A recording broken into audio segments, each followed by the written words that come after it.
That's cute. Well, you know, not everybody understands technology, and sometimes you go and you get those blank looks all the time. So, and that's going to be part of my presentation tonight, you guys. You know, Kurt and I talk a lot. You know, they just want the heat work. They just want technology to work. That's kind of the way it goes. We don't understand what goes behind the scenes. I want you to bear with me tonight as I explain a little things, a few things to you, and go over some items. I want to talk a little bit about technology, an overview of technology, the history of technology in East China School District, how we as a department categorize the equipment that we have in our district, some of the issues and challenges we're facing. Tomorrow is today. I'll explain that a little bit to you guys further down in the presentation. Talk about end of life for technology equipment, a brief recap, and there's going to be a lot of information on these slides, you guys. I'm going to go through it as efficiently as I can, but I'm going to throw them up on the district website, probably under departments and technology, so you can see them. So here we go. First thing I want to talk about is the history of technology in East China School District. I am getting old. 1998, we passed a bond issue. The big part of that bond issue was for St. Clair Middle School, but also a big part of that bond issue was for technology in East China School District. That's the year the department was created. That's the year that I was hired. Wow, 1998. Wow. And that's what I call the first infusion. We had approximately $5 million. We had some other monies from the Durant Fund. I'm not going to get into that, but we had $5 million for technology. When I was first hired here in October of 1998, we had a computer lab. Treasurer Bebuck would probably remember all this. We had a computer lab at Marine City High and a computer lab at St. Clair High School. We had 2 email servers, and we had a bunch of Apple IIe's at the elementary schools. And the high school. And the high school. So, you know, one thing that we needed to do, if we're going to put a big influx of technology, when I say technology, I'm thinking televisions, computers, Right. In our buildings, we needed to do, part of it was electrical upgrades in all the buildings. And for those of you who have been in our buildings, you know, you have that wide 4,000 wire mold in each classroom and in each area of the building. One side is for electricity and one side is for the data network, the networking cable. So at that point, we put in a network infrastructure, which is the switches behind the scenes that connects all the network cables together, all the computers cables together so they can get internet access. Network servers in each school. Again, at the time in 1998, technology wasn't available to have a centralized server room like we do today. Mm-hmm. So the servers couldn't talk to each other. So we had to put a server, and I see you shaking your head, we had to put a server and configure it for each building. Mm-hmm. A lot of work back then. That was our first introduction to a phone system and phones in every classroom. Okay? We thought we were big stuff. This was the big thing back then. Classroom TVs and VCRs. Wow. Okay. I remember designing what we called the video network back then, and I'll talk about that in a second. But we had a television, and we had a VCR in every classroom. TTI program, okay. At the time, Governor Engler in the state of Michigan wanted to get computers in the hands of teachers. I was on the statewide committee at the time. It was really kind of exciting. And we set up a room over here at central office as a training room. We bought laptops for teachers, okay? Every teacher had a laptop, but I remember those days of, here's the power button, right? People are shaking their heads. Mm-hmm. Here's the power button. Here's a mouse. And my line for those first couple years is, please try to break it, okay? We can fix it. Don't be afraid. I mean, that was kind of my line for support. Dot matrix printers. We added computer labs. And again, there was no wireless. Think about back then. There was no wireless back then. We had data drops, what they call data drops, networking cabling, 142 miles worth throughout the district. And I think I have one show and tell I want to show you. And again, we got TV channels and VCRs, okay? The only way to get that signal, and you guys might see some of this in some of the buildings on the open, it's not used anymore, but some of the open ceilings where this is run, you'll see this hardline cable, okay? This is how we got a couple TV channels and VCRs, because we could put a VCR tape in the one main room in the building and play a VCR tape on all TVs, and this is how we got just that data to each classroom, okay? Very expensive. But then, flash forward, the technology was there behind the scenes, but it hasn't caught up yet. So now we have a piece of fiber optic cable. So not only can we do unlimited number of internet access, cloud surfing, everything that you do on your computer. So now we have, and you probably can't see this, this is an outside sheath, this is an inside sheath, and then you probably can't see it, but this is a piece of glass at the end that they shine light through, fiber optic cable. Everything that we do goes through this, as opposed to this. There's my show and tell for the day. Okay, then fast forward a little bit. Y2K, that was when our, the power grid was supposed to go out, right? Oh, yeah. We're going to lose power just, 1999 at midnight. That's when you had to get cash out of the bank because the banks were going to close and you're going to lose all your money. And it was funny because I remember a couple months later coming to the board and saying, because it was a big deal, it was uneventful for East China School District. So it was kind of fun. Okay, equipment's installed. We have now a decade from 1999 to 2009, what I call the decade of maintaining. It was great for the first 2 years. Everything was installed and in place. And again, we have to think about the technology at the time wasn't quite evolved to what we have today. Famous words from any help desk technician is reboot. Reboot. Somebody would call the help desk, you got to reboot. Back then, Windows XP was not as solid at the time. But things were running. At the time, it was the best that we had. It was running pretty well. But then our warranty started to run out. End of life of equipment, which basically means vendors are not going to support it anymore. And how did we survive at that time? So we had a parent who had, and you guys remember 9/11, just after 9/11, the Department of Homeland Security put a whole lot of money into technology, and they had a whole lot of computers left over. So as the middle of that decade of 1999 up to 2009, the middle of that decade, our computers were getting older. We got a whole lot of donations from Homeland Security, our local colleges. We were buying used equipment parts. And again, we were, Mrs. Sibula's slide, we were still declining enrollment. State funding was not very stable at that time. We did have a small general fund, budget, which we'll talk about in a second, to support, but we didn't have any rotational plan. We didn't have any, we can't buy any new computers at that time. Back about the mid-2000s, the one thing that we did do that was appreciated by the principals and administration was we did install our security camera system, but the funny part is, as you've heard me talk before and you'll hear me talk later, that same system is still in use today, okay? Something that we need to look at. Just time frame, 2005 is when YouTube started, okay? Remember we talked about district servers in each building.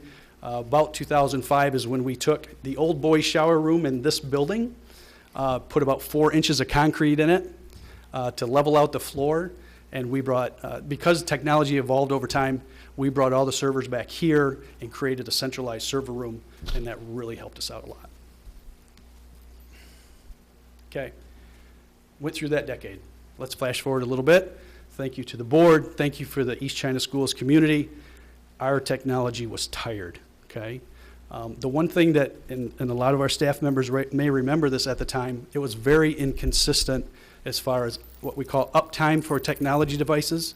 And I remember telling staff, you have to have a backup plan. If you're going to create a lesson plan with using technology, you have to have a backup plan.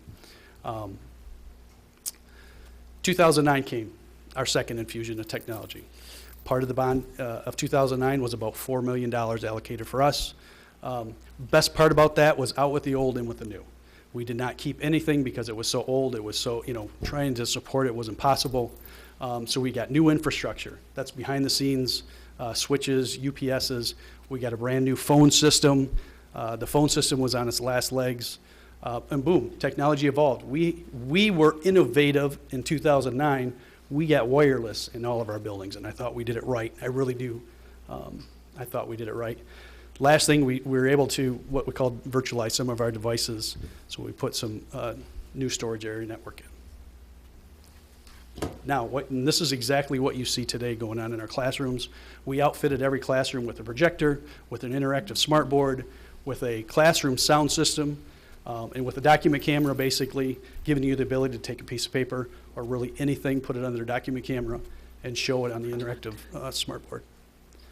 The other thing we added, again with the wireless, all new computers, computer labs, all of our media centers had computers, laptops, all the offices. iPads, 2010. We passed a bond in 2009. iPads didn't come out until 2010.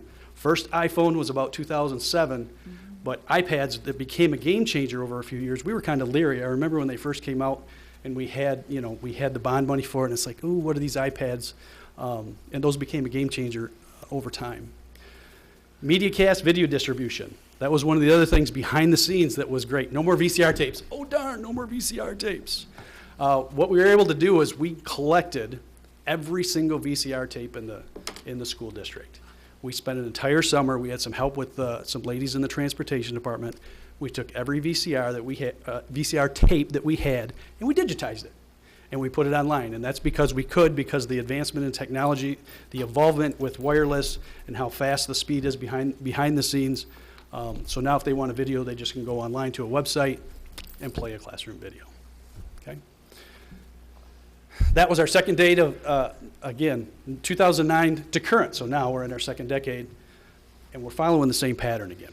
Okay. Warranties are expiring, end of life of equipment. We're buying used parts, and again, just due to budget constraints, we're deferring any major rotational plan or purchasing of new labs and computers.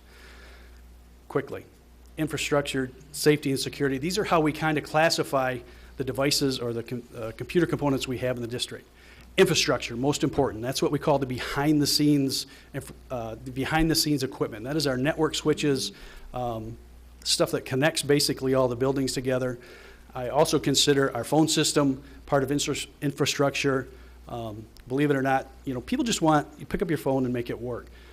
But when there's an outage, phones are probably the most important. Communication is the most important. So I put that in our infrastructure, which is something we protect, and our wireless network. That has become such a huge thing for us, for our students, for our staff, to bring in devices that connect wirelessly and access their information online.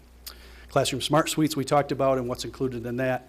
Building technology devices. We used to have to kind of dictate what we had in the district as far as brand and what type of computers we have. When I say devices, the term that's used is device agnostic.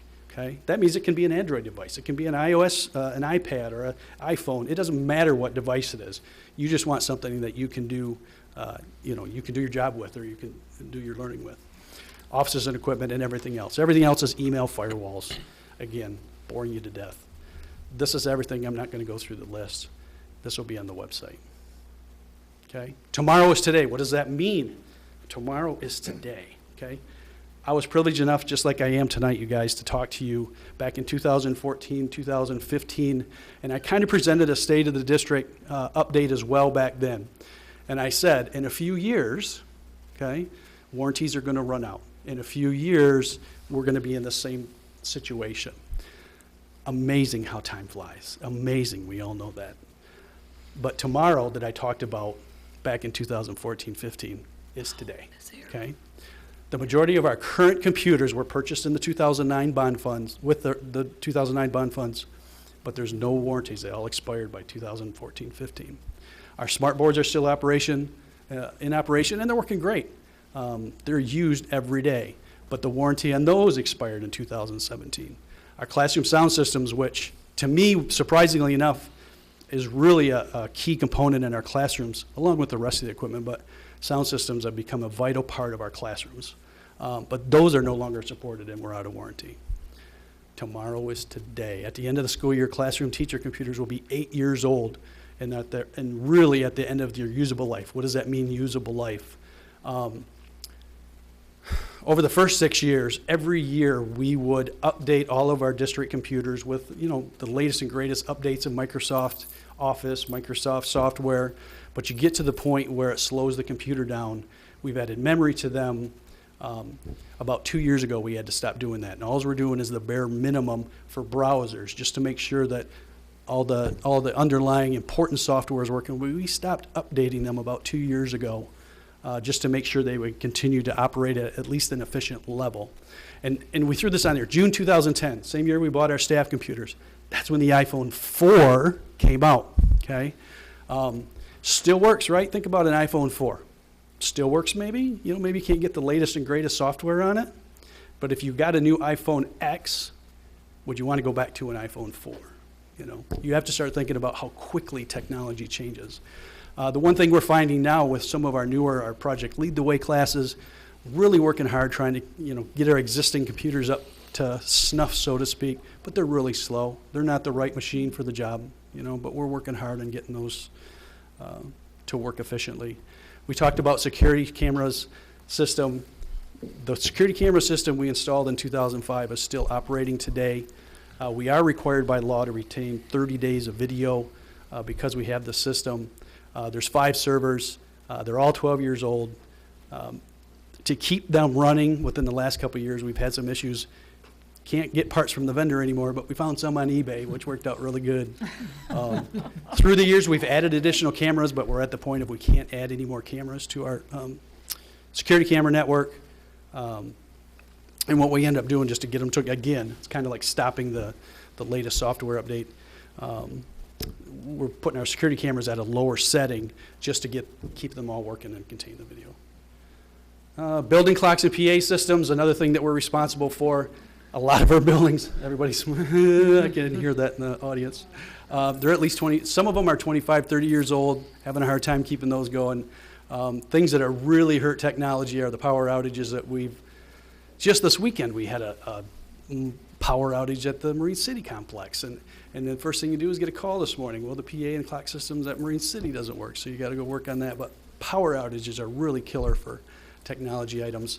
And just again, we are busting. We are doing a great job. My team does a great job of keeping things up and running. But we have, just like Kurt said, we've deferred a lot of money to do what we really should be doing. And right now, again, we're strictly in a reactive phase of support. Okay? You guys know, I don't have to tell you this, how much technology has changed, even since 2009. With the wireless technology we put in at the time, we were excited because each school got 2 carts of laptops, which were wireless, which you could take into your classrooms and you can take around the building. But look how much has changed with iPads. Chromebooks come out in 2011. All of the smartphones, you can't live without a smartphone anymore. All those connect to wireless technology. Social media, that is how we communicate. Online access and online learning, that is how we learn. The one thing in my position that I get a lot, or something I'm supposed to be aware of, the average person has 3 or 4. So when we plan in the future for wireless technology or devices, or even your house, the average person has 3 or 4 wireless devices. And if you really sit and think about it, it's really easy to come up with one person having maybe a laptop, maybe a smartphone, maybe a tablet, maybe a wireless printer in your house. Now you have a smart house that has your coffee maker turned on and connected to your wireless. So we have to prepare ourselves, and we have to think about the students in the future and what they're going to be bringing in and what we offer in our district.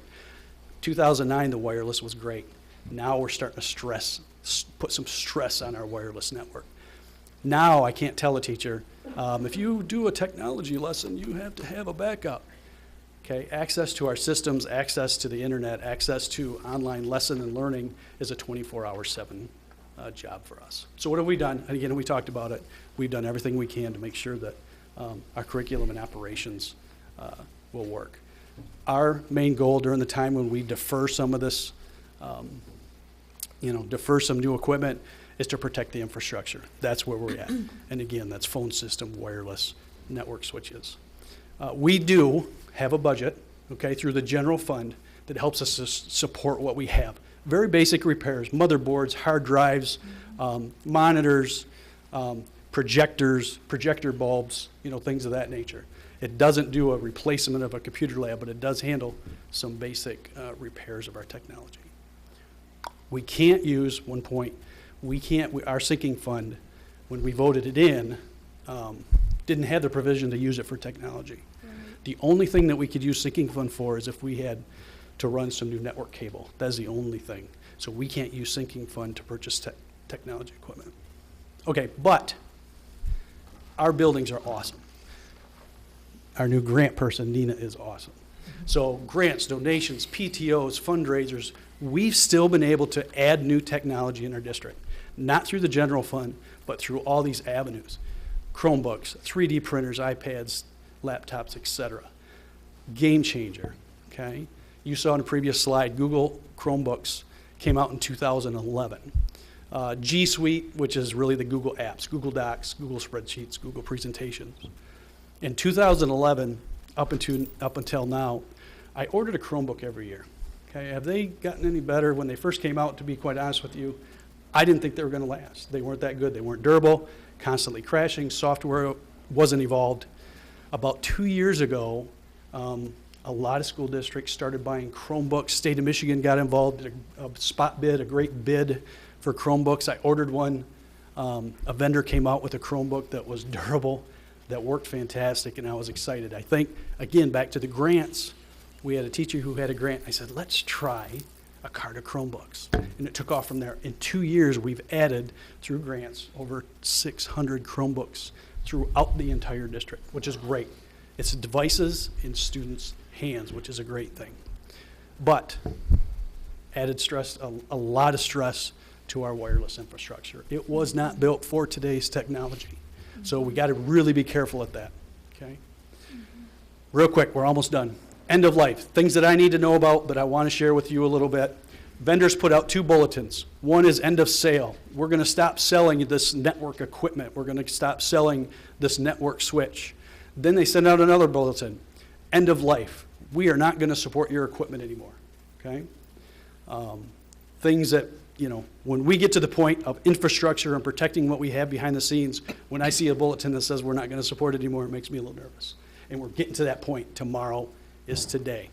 How does, and then the last one, iDevices, tablets, Chromebooks, how do they do end of life? Okay, they don't put out a bulletin that says we're just not going to support it. How they handle it, and for those that have an iPhone, you see that they have updates. You know, they're always asking you for an update on your phone. What they end up doing so far that I've seen is they will stop updating, like an iPhone 4. There was a certain point with an iPhone 4 that they just will not allow the latest and greatest software update to be installed. That's basically saying we're not going to support you anymore. Okay. What is our end of life equipment? This is our infrastructure. Our network switches end of life is the end of the school year, 2018. Okay, things that we rely on, minus just what we have in the district, we see almost 1,000 devices a day of BYOD. We'll talk about that in a second.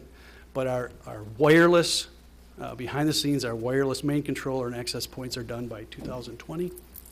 And our phone switches are actually done in July of 2018. Okay? We have over 3,600 devices, no warranty or upgradability on our network. Total devices, everything that's connected to our network is over 5,000 plus, and I said BYOD, bring your own devices. That's staff and students that bring your own technology to connect to our wireless network. We see between 900 and 1,000 devices a day throughout the district that connect to our wireless network. End of life equipment's here, and again, we talked about the technology installed in 2009. It's just, it's an iPhone 4, but it's not made for today's technology. The demand is there to get devices in students' hands. Google Chromebook is a game changer. Google services, online cloud services are a game changer. The last bid that the state received was $207 a Chromebook. It's pretty cool. Okay, what do? We're going to continue to maintain what we have. Listen, I'm not anticipating, I've been through this before. This is my second decade of doing this. I don't anticipate things stop working tomorrow, okay? But there is a concern. We are definitely outgrowing what we have. We definitely don't have the technology behind the scenes to handle the future needs of what I expect we're going to see. At some point, we need to start looking at our aging technology. And I know, we have a general fund that can't support it. And I say we can't wait for a district-wide failure. We need to plan now. It's time. Okay. Thank you. And then just some stats at the end. Any questions? Craig, I just want to say thank you so much because I think our district is so lucky to have you. I can't believe that you've been here 20 years. I mean, holy moly. But for those of you that don't know Craig, we are very, very lucky to have Craig. And I was a part of all this little, I know you were. Yeah. Thing, and I know how important it is. But I do have a couple questions. Sure. About the switches and some of those other things. Can those things come out of our sinking fund right now? The wiring. Switches can't. Switches can't. Just cabling. Just cabling. Just cabling. Network cabling. That's called. And that's what the sinking fund defines as infrastructure, is just the wiring. Just the We wiring. cannot buy equipment, computers, network switches. I knew we couldn't. Wireless access points. We cannot buy that with sinking fund. Right, I Yeah. knew that, but I didn't know about the switches, but Yep. something and of course, I know we are so out of date, and we have to keep up to date, but just to kind of make a comparison, I was having trouble with my Xfinity TV, and it kept going out, and finally this guy came out and said that my wiring in my house it didn't support Xfinity. Right. And so he starts pulling out all this wiring, and I'm panicking. I'm going, oh my gosh. He was there for 9 hours, and he ran, because my house is 30 years old. He ran, and the only reason I know this is because he has to report it back to Xfinity, almost 500 feet of cabling throughout my house so it can support Right.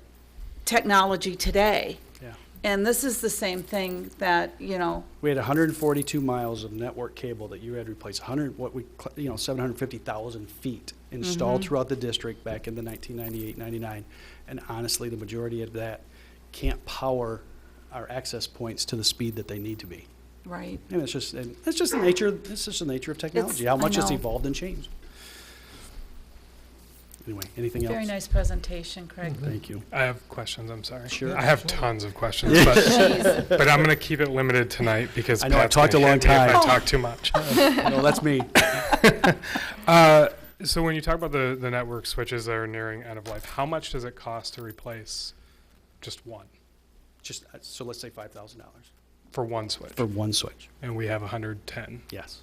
Okay. Just to maybe, So- and sorry to interrupt, but just to piggyback on that, I mean, the next step is an overall plan for next step and the cost of that plan, and that's, you're in the process of working on that, you have that I plan? have lots of ideas on paper, but I think it's a bigger plan. It's a district plan that I think, that's why it's been awesome. First of all, thanks for letting me talk. But number two, we have 4 committees going on that has been recognized to work on a big committee plan, and that's what it's part of. Yeah. So all this information that you shared today, and Kirk shared, the nuts and bolts information about where we're falling apart there, has all been shared with that committee that's looking at Yes. our building I needs. was gonna say, Trustee Mullane kind of sat through this already, being on one of the committees. But yes, and that's where this information and Kurt's information came from, is the committees. So. And they I asked didn't for mean it. to No, you're take you're the fine. floor from you. Yeah. All right. It's yours. Is it mine again? You talked a little bit about the server room here. What is the life cycle of a server? How long does that? How long do Not they 12 tend to last? years. No, Not 12 years. if I was going to do a rotational, so they talk into technology about a rotational plan, whether it's computers or if I can get 5 to 7 years out of a server, that would be ideal. And where are we at right now? 12. 12. Now, we do have other servers for the security camera servers. Those are our oldest servers. But on average, we're looking at between 8 and 10 years right now. Our servers are getting tired. And what's the cost of a server to run? Depends what size you get. What's the cost of the 12-year-old server that's running? $8,000.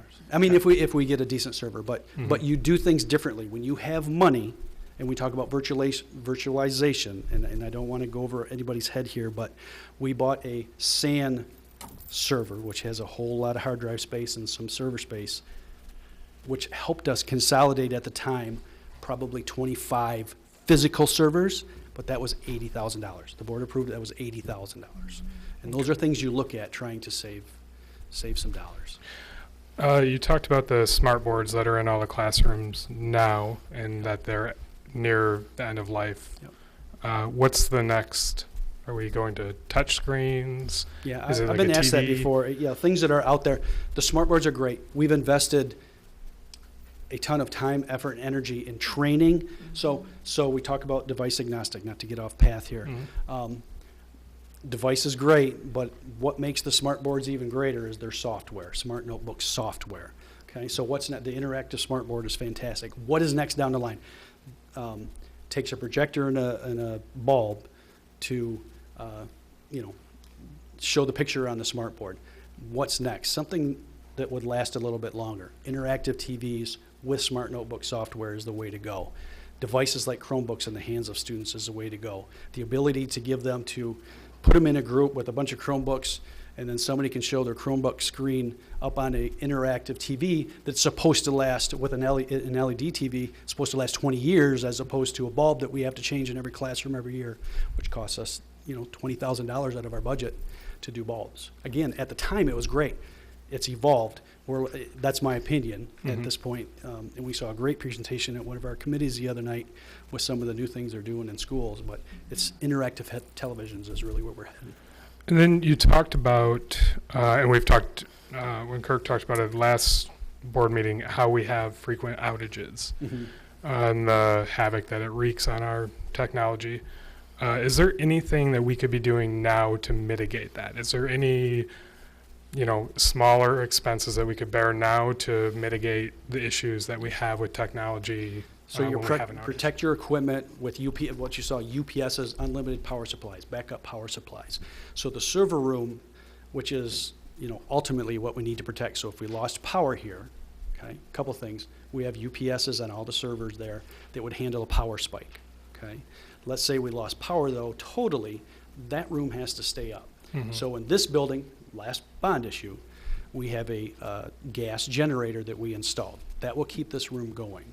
What do we do in the buildings when we have tons of money? On the main switches in the buildings, I have UPSs, okay? That's so we can keep some of the phones in the offices up for a short period of time. The problem is to power that equipment, to have a UPS to power that equipment is like literally $30,000 or $40,000. I put a $1,000 UPS just to kind of handle the spike. So, but after 10, 15 minutes, that UPS dies. The equipment does a shutdown. Those are things that. So with the That voice makes sense. over internet protocol phone system that we have, Yeah. if we lose power during the day, those phones will still work for A very short period. a of short time. period of time. So my last thing, and you brought it up, is a bond. In your professional opinion, having been here for 20 plus years, and agree with Pat, you and Kirk both do amazing work. What do we need to do? What is the step we take to get out of this mess? Yeah. The step we take is continue to put together a plan with the committees, with the Board of Education. Part of that plan, and Kurt's got part of that plan. I have part of that plan. It's getting teachers together and saying, what is good for education or what is good for your learning, and it's presenting it to the community. And that's part of why I'm glad you guys, I have the ability and the privilege to speak tonight, and I'm hoping the community watches. On the outside, everything looks great, and yes, we're working our tail off to make sure everything works. But there's some needs. If we want to give our kids the best, or at least look to the future and provide for them, we need to present to the community. We have some needs. So part of the problem is you guys are doing your job too well, so the community hasn't noticed the trouble. Honestly, Absolutely. Well, thank you. I appreciate anyway, your hope that helps. answering the questions and Okay. the presentation. Thank you. Thank you, Craig. I'm next anyway.